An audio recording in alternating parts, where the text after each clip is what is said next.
نہیں.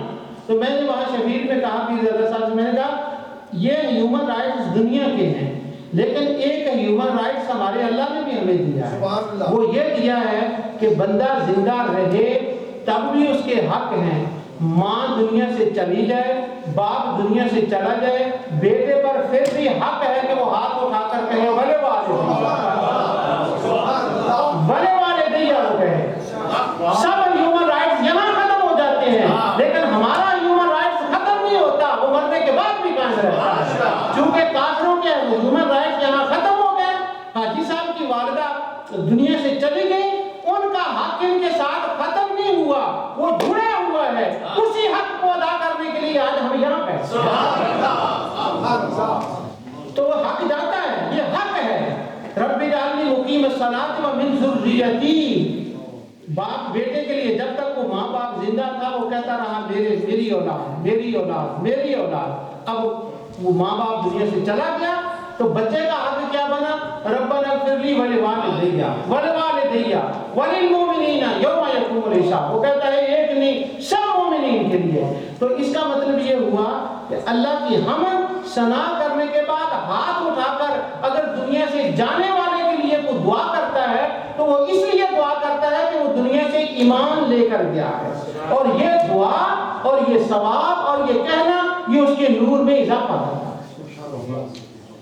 بعض لوگوں کے ذہن میں ایک خیال گزرتا ہے، وہ کہتے ہیں کہ یہ کیسے ہو گیا کہ یہاں بیٹھے ہم ہیں، پڑھا ہم نے، بیان میں نے کیا، سنا آپ نے، تلاوت آپ نے کی، تو یہ تو نیکی ہماری ہوئی. یہ کنسپٹ ہے ایک بڑا عجیب سا. وہ کہتے ہیں نیکی تم نے کی تو اس کو اس کا فائدہ کیسے ہوا؟ چاہیے تو یہ کہ جو بندہ نیکی کرتا ہے نا اس نیکی کا اسے فائدہ ہو جو وہ کام کرتا ہے. مثلا ایک بندہ فیکٹری میں، اب وہ اس کو یوں ایکسپلین کر دیں کہ ایک بندہ فیکٹری میں کام کرتا ہے. جب اس نے فیکٹری میں کام کیا تو تنخواہ کس کو ملے گی؟ جو فیکٹری میں کام کرتا ہے یا جو گھر میں بیٹھا ہے؟ جو کام کرتا ہے اس کو ملے گی. تو کہتے ہیں جس نے کام کیا اس کو اس کا تو ثواب ہو گیا، دوسرے کا ثواب کیسے چلا گیا؟ وہ نہیں جا سکتا. یہ وہ کہتے ہیں یہ کنسپٹ غلط ہے. اب ایک طرف امریکہ والے کہتے ہیں مرنے کے بعد کوئی کسی کا ہیومن رائٹس ختم ہو جاتا ہے، دوسری طرف امریکہ والے جو نہیں کوئی اور ہمارے دوست شبہ ڈالنے والے وہ کہتے ہیں نہیں تم پر اس کا اب کوئی حق نہیں ہے، تمہیں کیا ضرورت ہے، وہ نیکی تو تمہاری نیکی ہے، تمہاری نیکی سے اس کو کیا فائدہ ہوگا؟ نہیں، وہ اس طرح سے کہتے ہیں. اب میں آپ کو اس کے اوپر ایک قرآن کی آیت تلاوت سناتا ہوں آپ کو. بندہ نیکی کرے کوئی اور فائدہ ملے کسی دوسرے. بڑے مشہور بات ہے، آپ اکثر و بیشتر اس کو سنتے رہتے ہیں. حضرت خضر اور حضرت موسیٰ علیہ السلام نے بھی سفر کیا. تو قرآن میں جہاں وہ سفر کا ذکر ہے نا بڑے پیارا واقعہ ہے وہ. اس کے اندر اللہ تعالیٰ یوں بیان فرماتا ہے کہ حضرت خضر نے وہ ایک بچہ تھا اس کو قتل کر دیا، ایک بیٹی تھی اس کو نکارہ کر دیا، پھر ایک جگہ گئے تو کوئی دیوار گری ہوئی تھی اس کو درست کر دیا. تو موسیٰ علیہ السلام اس سے سوال کرتے ہیں کہ حضرت خضر سے کہ آپ نے کیوں کیا؟ تو آگے سے حضرت خضر ان کو جواب دیتے ہیں وہ امر جدا فکانا لغلامین یتیمین فی المدینہ فکانا تحتہ کنز لہما. وہ کہتے ہیں یہ ایک یتیم بچے ہیں، ان کی دیوار ہے اور اس دیوار کے نیچے ایک خزانہ ہے. کیا میں نے لفظ بولا ہے؟ خزانہ. یہ لفظ میں نے آپ کو بتانا ہے اس لیے میں آپ کو توجہ دے رہا ہوں. وَكَانَ تَحْتَهُ كَنْزٌ لَهُمَا. ان دونوں کا اس کے نیچے ایک خزانہ ہے، اور یہ دیوار گر جاتی تو وہ جو نیچے چیز تھی نا اس کو کوئی اٹھا لیتا. تو میں نے دیوار کر دی، جب بڑے ہو جائیں گے تو میں آ کر ان کو بتا دوں گا کہ پھر وہ یہ نکال دیں گے. اس کا مفہوم یہ ہے. اب یہ میں نے کیوں کیا ہے؟ اس لیے نہیں کہ صرف یہ یتیم ہے، صرف اس لیے نہیں. وہ کہتے ہیں وَقَانَ أَبُوهُمَا صَالِحًا. ان کا کوئی بڑا تھا، اس نے کوئی نیکی کی تھی، اس کی نیکی میں ان کے کام دل لا رہا. اب نیکی کس نے کی تھی؟ ان کے بڑے نے. تو کام کس کی آ رہی ہے؟ ان کے بیٹے کے، کسی اور کے. اس کا مطلب یہ ہوا نیکی کوئی کرے، اللہ کی رحمت کا یہ دستور ہے کہ نیکی کوئی اور کرے ثواب اس کی مرضی سے اس کو دوسرے کو دے دیتا ہے. یہ رب کا فضل اور عنایت ہے. جس طرح سے ماں باپ کی نیکی کی ہوئی ماں باپ کی نیکی بچوں کو مل گئی, ان کے کام آ گئی, ان کو بینیفٹ مل گیا, اسی طرح آج کے بیٹھنے سے, ذکر کرنے سے, اس محفل کو لگانے سے ان کی والدہ کو اس کا فائدہ ہو جائے گا. کیوں؟ ایک ہی نیکی دوسرے کے کام آ جاتا ہے. اب وہ جو کنز والی بات تھی کہ اس کے نیچے خزانہ تھا. جب ہم خزانے کا لفظ سنتے ہیں یا ہمارے ذہن میں یہ بات آتی ہے, خزانے کا لفظ ہمارے عام مفہوم میں, پہلے میں بھی بچپن میں یہی سمجھتا تھا کہ خزانے کا مطلب ہوتا ہے پیسے, کوئی سونا, کوئی چاندی, کوئی اس قسم کی چیزیں ہوں تو اس کو ہم خزانہ کہتے ہیں بادشاہ کا خزانہ, اس کے اندر وہ چیزیں ہوتی ہیں. لیکن یہ جو دونوں بندے تھے جن کا ابھی ذکر ہوا ہے, بچے جو تھے, ان کے جن والدین کا ذکر کیا گیا ہے کہ وَقَانَ أَبُوهُمَا صَالِحًا, کہ وہ دونوں نیک تھے. آپ جو فقیر لوگ ہوتے ہیں, نیک لوگ ہوتے ہیں, ان کے خزانے, ان کی دولت ہیرے جواہرات مال دنیا کی دولت نہیں ہوتی, ان کا خزانہ تو کوئی اور چیز ہوتی ہے. اور وہ دونوں تھے نیک. اب جب خزانے کا تصور آیا تو لازماً اس طرح بھی دھیان جائے گا کہ یہ خزانے کا کیا مطلب ہوگا. کیا وہ دولت تھی جو نیچے دیوار پہ پڑی ہوئی تھی؟ اس کے لیے اگر آپ امام طبری سے لے کر شوکانی تک, ابن حجر اسقلانی, قرطبی, کسی تفسیر کو اٹھا کر دیکھ لیں تو ہر تفسیر کے اندر آپ کو لکھا ہوا ملے گا کہ وہ دیوار کے نیچے جو خزانہ تھا نا, اس کے اندر نہ جواہرات تھے, نہ موتی تھے, نہ پیسہ تھا, نہ سونا تھا, نہ چاندی تھی. وہ کیا تھا؟ ایک بکس تھا, اور بکس کے اندر محمد رسول اللہ لکھا ہوا. یہ وہ خزانہ تھا, یہ وہ خزانہ تھا. اس کا مطلب ہوا اللہ والوں کا خزانہ محمد رسول اللہ کا نام ہو.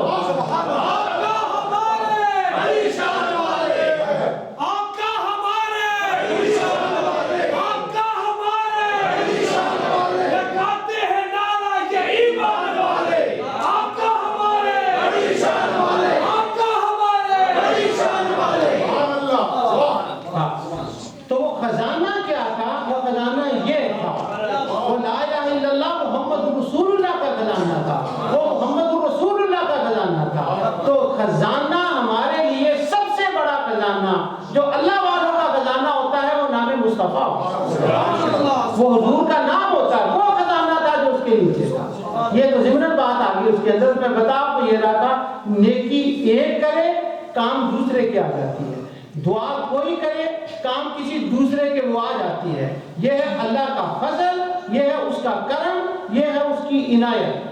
اللہ کا ایک اس کے اوپر جو شبہ کیا جاتا ہے, میں آپ کو اس کی طرف توجہ دلاتا ہوں اور یہ یاد کر لیں اس بات کو. جیسے حاجی صاحب نے پہلے کہا تھا, جب کوئی بات کرتا ہے نا ہمارے ساتھ, ہمارے بچوں کے ہمارے ساتھ, تو وہ اس کے اوپر ایک دلیل لاتے ہیں. مگر ہمارے سامنے جب وہ دلیل لائی جاتی ہے تو وہ قرآن کی دلیل ہوتی ہے. کس کی دلیل ہوتی ہے؟ قرآن. اللہ کے نام کی دلیل ہوتی ہے. اللہ کے نام کی دلیل, قرآن کی دلیل, اس کے کلام کی دلیل. ہم ہیں ایمان والے, تو جب مولا کا نام آتا ہے, اس کا کلام کا نام آتا ہے, تو ہم لٹ جاتے ہیں. لٹنے کا مطلب یہ ہے کہ مان لیتے ہیں کہ اس کا مطلب کوئی اور ہی ہو, تو اس کو ہم لوٹ لیتے ہیں. مجھے معاف کیجیے گا, میں یہ بات یاد رکھے کہیں مجھ سے نکل نہ جائے کہ وہ قرآن پڑھ کر دلیل دیتے ہیں, ہم قرآن کے نام پر مان جاتے ہیں. اس سے پہلے وہ لوٹنے کے لفظ سے مجھے ایک اور بات یاد آ گئی. میرے والد صاحب رحمۃ اللہ علیہ پڑھے ہوئے نہیں تھے, عالم نہیں تھے, بس انہوں نے ناظرہ قرآن پڑھا ہوا تھا, لیکن اللہ نے ان کو شعور بڑھا دیا تھا. وہ کسی وقت بات بڑی کیا کرتے تھے. ان کا ایک جملہ میں آپ کو سنانے لگا ہوں, یقیناً ان کی روح بھی خوش ہوگی. اللہ ان کے قبر پر کروڑ رحمت نازل فرمائے. ایک قرآن میں ایک بحث آتی ہے, واقعہ آتا ہے قرآن کے اندر, آپ سب اس واقعہ کو جانتے ہیں, ہزاروں بار آپ نے اس کو سنا. وہ یہ واقعہ ہے کہ آدم علیہ السلام کو اللہ تعالیٰ نے فرمایا, وَيَا آدَمُ اسْكُنْ أَنْتَ وَزَوْجُكَ الْجَنَّةَ فَكُلَا مِنْهَا رَغَدًا حَيْثُ شِئْتُمَا وَلَا تَقْرَبَا هَٰذِهِ الشَّجَرَةَ. اے آدم تو اور تیری بیوی جا اور جنت کے اندر جو تمہارا دل چاہتا ہے نا وہ کھاؤ، کوئی روک ٹوک نہیں، پر ایک درخت اس کے قریب نہیں جانا۔ ایک لفظ ہے انگریزی کے اندر، اس کو کہتے ہیں انجوئے۔ تو بہت سے بچے بچیاں میرے پاس آتے ہیں، وہ کہتے ہیں شادی کے بعد ہمارے ہاں تو بڑی پرابلم ہوگی، we never enjoy our life. ایک بڑا پیارا سا جملہ ہے، وہ کہتے ہیں we didn't enjoy our life, وہ کہتے ہیں انجوائے نہیں کیا ہم نے لائف کا۔ لیکن اللہ تعالیٰ کہتا ہے لقد خلقنا الانسان فی کبد، یہ انجوائے والی لائف نہیں ہے۔ انسانوں میں سے صرف 2 ہستیوں نے انجوائے کیا ہے بس، اس کے بعد اللہ نے انجوائے کا دنیا کے لیے چیپٹر بند کر دیا۔ امام راضی کہتے ہیں جو تمہارے لیے تمہیں راحت انجوائے ہوتی ہے نا، اس کے اندر ایک امتحان ہوتا ہے، اور تمہیں پتہ نہیں تم اس کو انجوائے سمجھ رہے ہو، اس کے اندر ایک امتحان ہوتا ہے۔ ذرا خیال سے گزرو، انجوائے صرف 2 بندوں نے کیا ہے بس، اور کسی نے نہیں۔ اس کے بعد انجوائے کا لگژری کا چیپٹر بند ہو گیا۔ وہ کون سا ہے؟ یہی جو میں نے یاد پڑھی۔ وَيَا آدَمُ اسْكُنْ أَنْتَ وَزَوْجُكَ الْجَنَّةَ فَكُلَا مِنْهَا رَغَدًا حَيْثُ شِئْتُمَا، اے آدم تو اور ہوا جنت پہ رہ، اور جنت کہتے ہیں باغات کو، تم رہو جو چاہو کھاؤ۔ وَإِنَّكَ لَا تَضْمَعُ فِيهَا وَلَا تَضْحَىٰ، نہ فکر نہ بیماری نہ فاقہ۔ آدم اور حوا جنت کو سیر کے لیے نکلتے ہیں، خدا جانے ہزاروں میل سیر کرتے کرتے کرتے انجوائے کرتے کرتے وہ کہیں چلے جاتے ہیں، اور زبان پہ کیا ہے؟ ایک ہی ترانہ ہے، سبحان اللہ و بحمدہ سبحان اللہ العظیم۔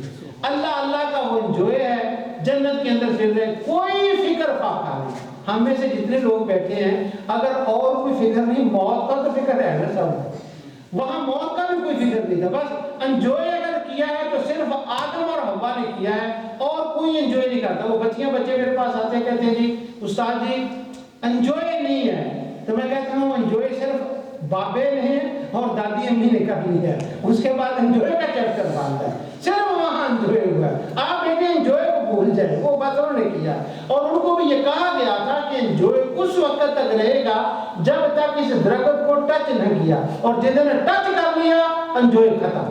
تو وہ تو انجوائے تو کب کا ختم ہو رہا ہے، تو آپ آج ہو گئے تھے انجوائے کہاں سے تلاش کر رہے، وہ انجوائے کون کے لیے تھا، بس وہ ہو گیا، ختم ہو گیا، انجوائے نہیں ہوتا۔ تو لقد خلقنا الانسان فی کبد، اللہ فرماتا ہے یہ مشقت کی زندگی ہے۔ اب حضرت آدم اور حوا انجوائے والی زندگی جو چاہیں کھائیں، اور کہا اس درخت کے پاس نہیں جانا، لیکن آپ یہ جانتے ہیں کہ ہوا کیا؟ آدم علیہ السلام اس درخت کے پاس گئے، انہوں نے کھا لیا، اللہ تعالیٰ نے ان کو زمین پر بھیج دیا۔ یہ بات تو آپ سمجھتے ہیں۔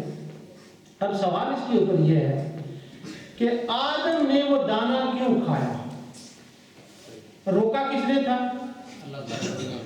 یہ ایک بڑے ڈیپلی بات ہے، بڑی مشکل سی، جو میں ساتھ لے کر میں آپ کو چلنا چاہتا ہوں۔ منع کیا تھا رب العالمین نے، اور کہا تھا نہیں کھانا، ولا تقربا، قریب بھی نہیں جانا، کھانا تو ایک طرف نہیں جانا چاہیے۔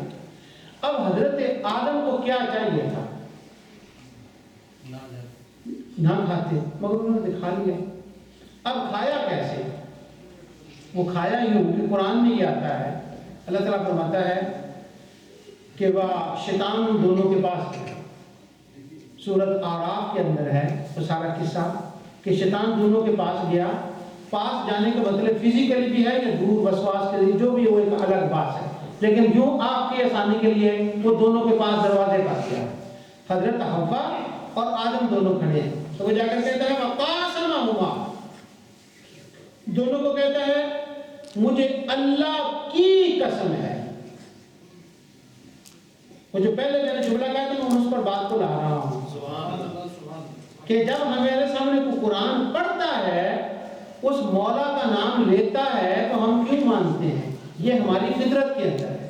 اللہ نے کہا تھا نہیں بات سننی، وہ گیا، اس نے کہا وَقَاسَمَهُمَا، اس کا پنجابی میں ترجمہ یوں ہے کہ وہ ان کے پاس گیا، کہنے لگا اللہ اللہ اللہ اللہ، مجھے اللہ کی قسم ہے، انی لکما لمن الناصحین، میں تمہارا سنسیئرلی خیر خواہ ہوں۔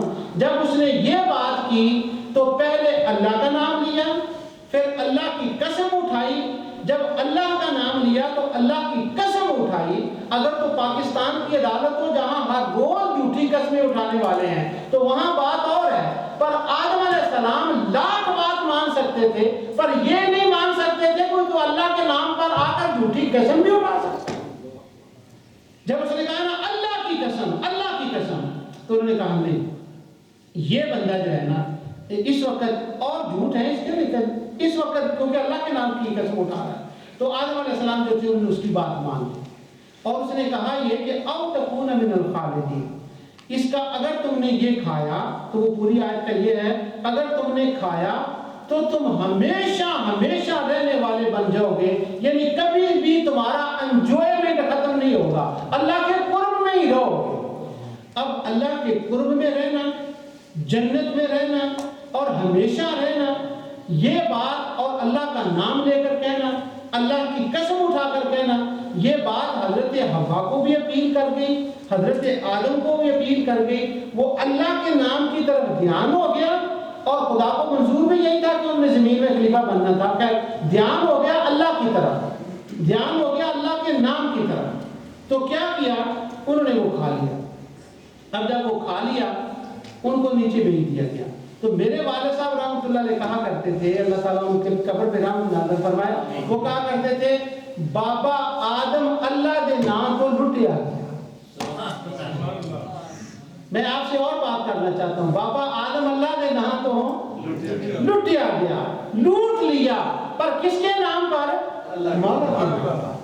ورنہ آدم علیہ السلام کبھی دانا نہ کھاتے، صرف اللہ کا نام جب آیا نا تو اللہ کے نام کی قسم انہوں نے کھا لی۔ میں ایک اور آپ کو مثال دیتا ہوں، ایک بندہ آپ کے گھر میں آیا، اس نے آ کے دروازہ کھٹکھٹایا، اس نے کہا میں مسجد بنا رہا ہوں کسی جگہ پر، آپ نے اس کو 5 پاؤنڈ دے دیے، وہ چلا گیا۔ بعد میں آپ کے پاس ایک بندہ ہے، وہ کہتا ہے یہ تو کل بھی میرے پاس آیا تھا، یہ تو کوئی مسجد بنا ہی نہیں رہا، اس نے تو ویسے ہی کاپی چھپائی ہوئی ہے، یہ تو چندہ ہی نہیں کر، یہ تو کچھ کر ہی نہیں رہا۔ تو فوراً آپ کیا کہیں گے کوئی گل نہیں، میں کہ اللہ کے نام کے اتنے دے دیا۔ اچھا وہ پیسے لے گیا مگر کس کے نام پر لے کر گیا تھا؟ اللہ کے نام پر۔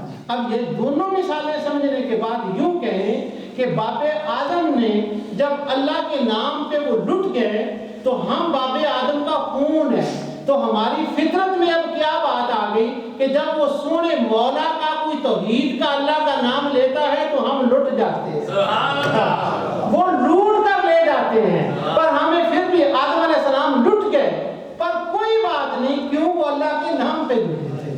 جب وہ اللہ کے نام پہ لٹے تو اللہ تعالیٰ نے پتہ لگا آدم میں ربی کلمات میں بتا پا رہے، کوئی بات نہیں آدم تو میرے نام پہ لٹا ہے نا، میں تمہیں کلمات بتا دوں گا، چونکہ میرے نام پہ لٹا ہے، وَلَمْ نَجِدْ لَهُ عَزْمًا، تیرے دل میں نہیں تھی میری نافرمانی، اور ثُمَّ اجْتَبَاهُ، اور میں نے تمہیں مجتبی بنا لیا، اب تو پھر آ جا، وہی تو وہی میں، ہم پھر اکٹھے، میں نے تجھے معاف کر دیا کیونکہ تمہیں میرے نام پہ لٹا گیا۔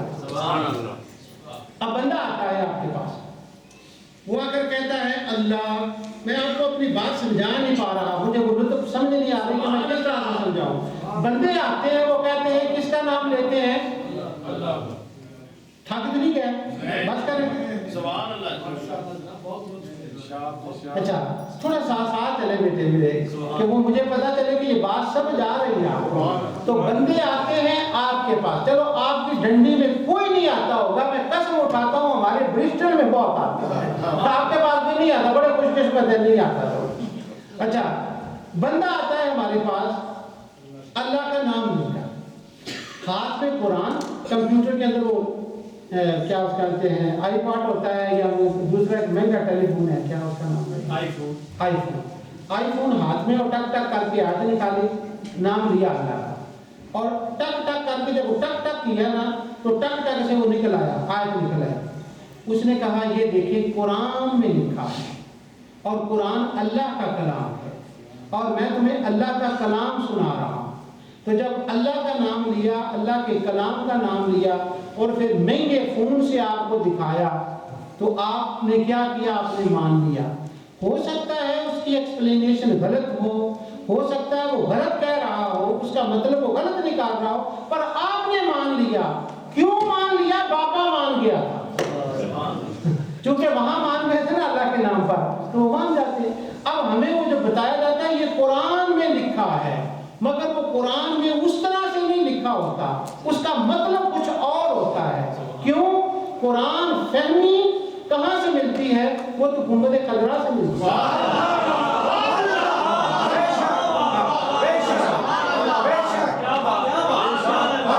وہ گنبد خضرا سے ملتی ہے۔ تو جب وہ کوئی گنبد خضرا سے کٹ کر قرآن سمجھائے تو پھر وہ قرآن نہیں سمجھاتا، پھر وہ خود بھی گمراہ ہوتا ہے، جس کا مطلب نکالتا ہے وہ دوسروں کو بھی گمراہ کرتا ہے۔ وہ تو ادھر سے آتا ہے۔ نہ قرآن ڈائریکٹلی ہمیں ملتا ہے، نہ قرآن والا ملتا ہے۔ ہم یہ چاہتے ہیں اللہ سے محبت کریں، اللہ تعالیٰ فرماتا ہے مجھ سے محبت کرنی ہے، ان کنتم تحبون اللہ، مجھ سے محبت کرنی ہے فاتبعونی یحببکم اللہ، مدینے کی گلی سے ہوتا ہے، سیدھا نہیں، فاتبعونی مدینے کی گلی سے چکا لگا گیا۔ جب مدینے کی گلی سے آؤ گے، اب چلے تھے گھر سے کس لیے؟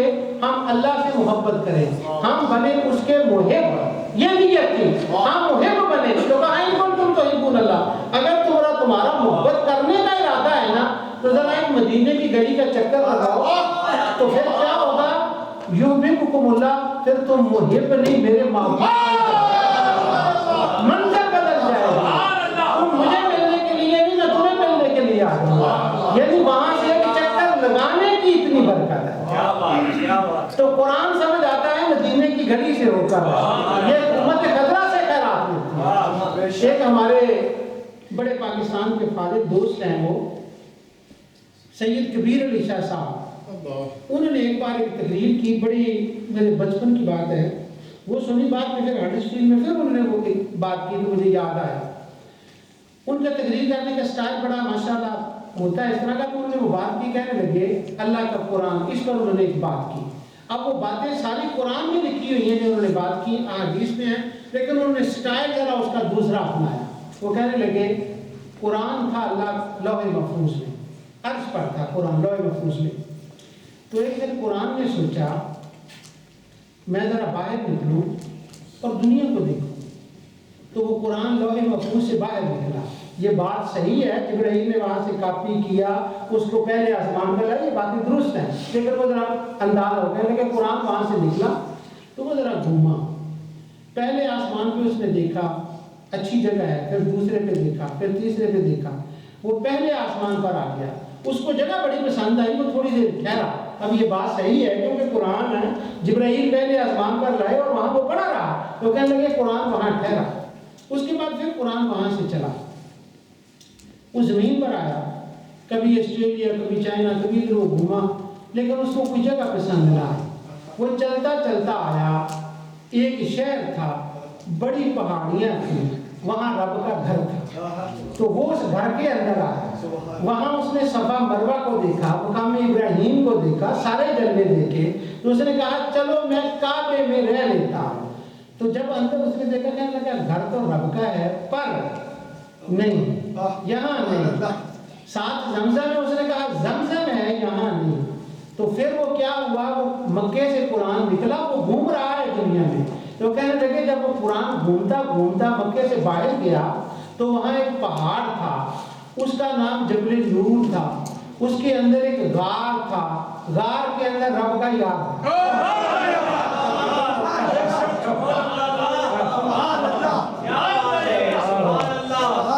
وہ غار کے اندر گیا، وہ غار تھا، اس کے اندر رب کا یاد تھا۔ تو جب قرآن نے وہاں جاتی ماری نا تو نزلہ بھی روح الامین والا قلب کا، جب اس نے قلب مصطفیٰ کو دیکھا نا تو اس نے کہا لوح محفوظ بھی پیچھے، زمزم بھی پیچھے، کعبہ بھی پیچھے، رہنے کی جگہ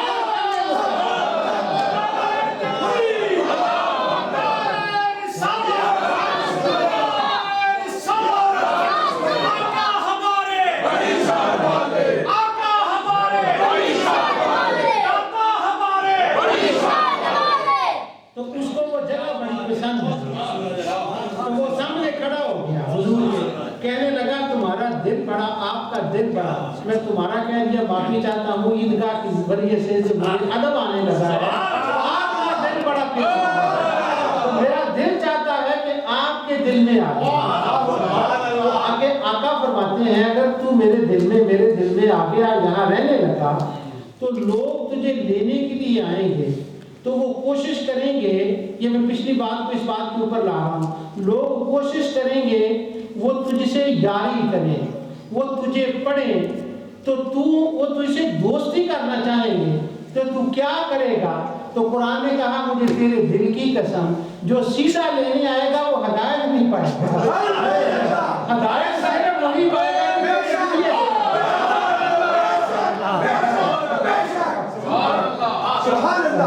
تو قرآن پڑھنے والے آتے ہیں، وہ یہ ضرور ہے قرآن کے نام پر، رب کے نام پر لوٹ کر لے جاتے ہیں، مگر قرآن صحیح نہیں سنا۔ اب وہ بندہ آتا ہے، وہ کہتے ہیں تم یہ بیٹھے ہو یہاں پر اور کہہ یہ رہے ہو کہ ہم نے سال ثواب کرنا ہے، نیکی تم نے کرنی اور کام آئے گی یہ اس فوت ہونے والے کے۔ تو وہ کہتا ہے یہ تو نہیں ہوتا، قرآن نے تو اس کے خلاف لکھا ہے، قرآن نے تو اور طرح سے لکھا ہے، آؤ میں تمہیں قرآن سناتا ہوں۔ اس نے آئی فون نکالا، میں وہ جھجک کر نام لے رہا ہوں، اس کا مجھے صحیح فون نام بھی نہیں آتا، وہ میرے پاس نہیں ہے، تو اس لیے میں جھجک کر بات کر رہا ہوں۔ تو وہ آئی فون اس کو کہتے ہیں نا کہ آئی پیڈ ہوتا ہے، آئی فون، اچھا وہ آئی فون نکالتا ہے تو وہ ایک آیت نکالتا ہے۔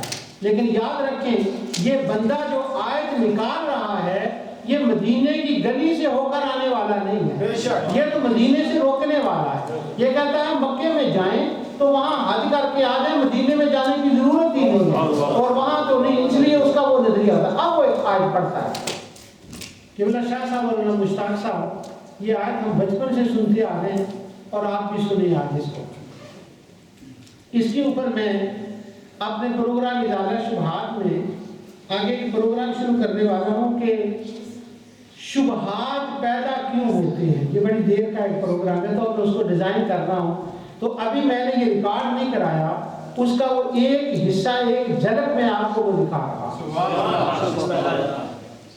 تو وہ بندہ اگر قرآن پڑھتا کہتا ہے، اللہ تعالیٰ فرماتا ہے اللہ تزر وازرۃ وزر اخری وان لیس للانسان الا ما سعی۔ قرآن کی یہ آیت ہے، وہ کہتا ہے دیکھو کیا لکھا ہے، اس کے نیچے لکھا ہے کوئی کسی کا بوجھ نہیں اٹھائے گا، اور جو بندہ کچھ خود کرے گا نا اس کا اس کو فائدہ ہوگا، کسی دوسرے کے عمل کا اس کو فائدہ نہیں ہوگا، یہ قرآن کہہ رہا ہے۔ تو یہ جو تم نے ختم کیا ہوا ہے، تم نے پڑھنا ہے، اس کے بعد دعا کرنی ہے، یہ تو عمل تمہارا ہے، اور اللہ تو کہہ رہا ہے کہ کوئی کسی کا بوجھ نہیں اٹھائے گا، تو یہ تم نے وہ مرنے والے کا بوجھ کیسے اٹھا لیا؟ اچھا یہاں وہ ایک ٹرک ہے جس سے وہ کہہ رہا ہے، پہلی بات یہ آپ سمجھیں، ہم جو یہاں بیٹھے ہوئے ہیں یہ اس لیے بیٹھے ہیں کہ ان کی حاجی صاحب کی والدہ دنیا سے چلی گئی، کہ اگر خدا نہ خواستہ اللہ معاف کرے اگر ان کی کوئی خطا ہو تو ہم اس لیے بیٹھے ہیں کہ ان کی خطا کو ہم اٹھا لیں، کسی کی نیت ہے تو ہم تو اس نیت سے بیٹھے ہی نہیں، یہ کام ہی نہیں کر رہے کہ ان کی خطا کو ہم نے اٹھانا ہے۔ تو جب ہم یہ کہہ ہی نہیں رہے، ہم یہ مان ہی نہیں رہے، ہم یہ کہہ بھی نہیں رہے، تو پھر یہ آیت دکھانی ہمیں کیا اس کو سوٹ کرے گی؟ ایک بندہ مسجد میں بیٹھے نماز پڑھ رہے ہیں، مسجد میں بیٹھے قرآن پڑھ رہے ہیں، سن رہے ہیں، ایک بندہ ہے اور قرآن کی آیت دکھائے، دیکھیے اس کے اندر لکھا ہے شراب حرام ہے، تو ہم کہیں جی ہاں حرام ہے، تو کہیں نہیں یہ لکھا ہوا ہے نا حرام ہے، قرآن پڑھو، تو تم کیوں پیتے ہو؟ تو ہم کیا کہیں گے؟ اگر کوئی بندہ ہوئے نا سخت، وہ کھچ کے ایک مارے گا، وہ بندہ بڑا جا پاوے، اگر غضب والا بندہ کہ میں تو شراب پیندا ہی نہیں، ظالمہ میں تو قرآن سن دیا مسجد میں کے، تو مجھے کہہ رہا ہے کہ تو شراب پیتا، میں نے کب شراب پی ہے؟ وہ کہتا نہیں چھوڑے، قرآن میں لکھا ہوا ہے حرام ہے، وہ کہتا لکھا ہوا پر میں تو نہیں نہ پی رہا، وہ کہتا چھوڑے لکھا ہے نا، پڑھ لکھا ہے پڑھ۔ اب بات سمجھے میں کیا کہہ رہا ہوں؟ وہ کہہ رہا ہے پڑھ لکھا ہوا ہے، اب لکھا ہوا تو ہے لیکن وہ لکھا اس کے لیے ہے جو شراب پیتا ہے، جو شراب پیتا نہیں ہے آیت اس کے لیے نہیں ہے، یہ آیت اس کے لیے جو شراب پی رہا ہے، تو یہ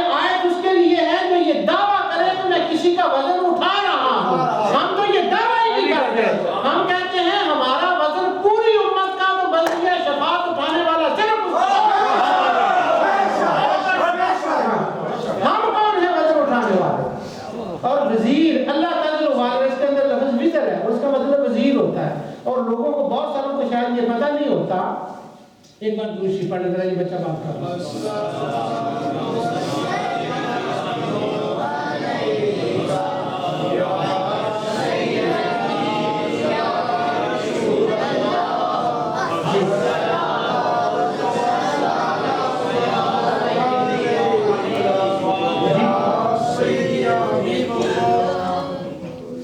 اچھا تو وزیر کا مطلب ہوتا ہے بوجھ اٹھانے والا، یعنی وزیر کا مطلب ہی ہوتا ہے کہ بوجھ اٹھائے.